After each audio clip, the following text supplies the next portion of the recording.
Сәлем достар, каналыма қош келдіңіздер. Есімім Асылай. Бүгін сіздермен Италияның ең танымал чиабатта нанын жасайтын боламыз. Чиабатта нанының өзіндік ерекшелігі наны қатты қытырлап тұруы және де ортасында әртүрлі пішіндес осындай тесіктердің пайда болуымен ерекшеленеді. Чиабатта наны Италияда сэндвич және де бутерброд жасауға қолданады екен. Егер де дәл менің рецептіммен жасап көрсеңіздер, сіздердің тек қана сэндвич емес, күнделікті жейтін сүйікті нандарыңызға айналады. Ал онда бірге бастайық. Ең алдымен ыдысқа жылы су құямыз. Ыдыстың түбі тегіс болуы маңызды. Үстіне ашытқыны салып, жақсылап тұрып араластырамыз. Қоспалардың мөлшері нақты түрде описаниеде жазылған. Бірдей массаға келгенше осылай араластырамыз. Осыдан кейін үстіне сұйық майды құйып, оны да жақсылап араластырамыз.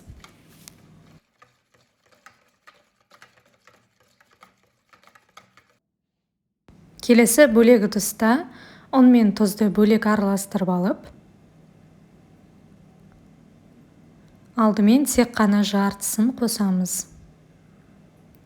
Өйткені қамырымыз жақсы шығуы үшін аз-аздан қосып тұруымыз қажет.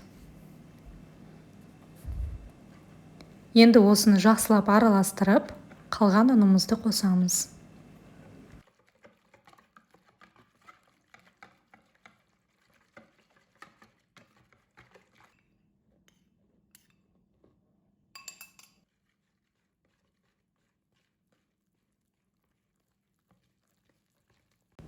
Біздің қамырымыз да дайын болды.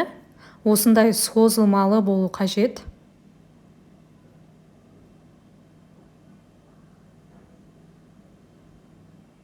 Қамырдың бетін жауып, жарты сағатқа қойып қоямыз.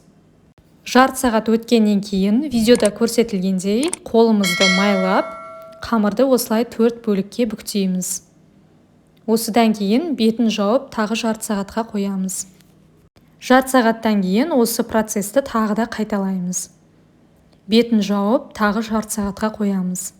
Жарты сағаттан кейін біздің қамырымыз дайын болады. Бетінде үлкен-үлкен осындай шариктер шығуы қажет. Енді үстеліміздің үстіне көп мөлшерде жақсылап тұрып ұн себеміз, қамырымыз жабысып қалмас үшін. Ыдысымызды осылай төңкереміз. Қолымызбен тиіспейміз, қамыр өзі осылай құлап түсуі қажет. Қамырдың үстін баспаймыз, қамырдың үстіне біркелкі етіп ұн сеуіп шығамыз. Қамырды біркелкі етіп 4 бұрышты формаға келтіріп шығамыз. Осылай 2 бөлікке бөлеміз, 4 бөлікке бөлсеңіздер де болады. Қамырды баспай, осылай жаймендеп бөлеміз. Қамыр үрленіп тұрған қалпын сақтауы қажет. Шеттерін тегістеп, ақырындап осылай формамызға саламыз.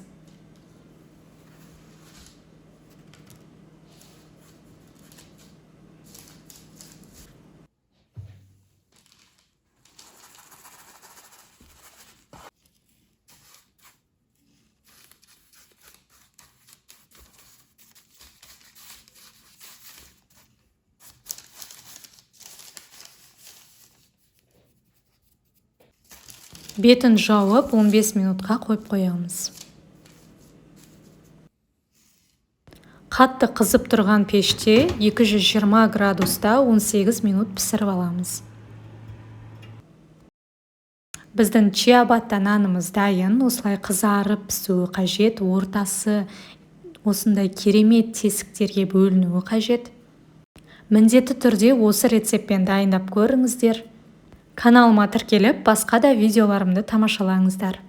Астарыңыз дәмді болсын.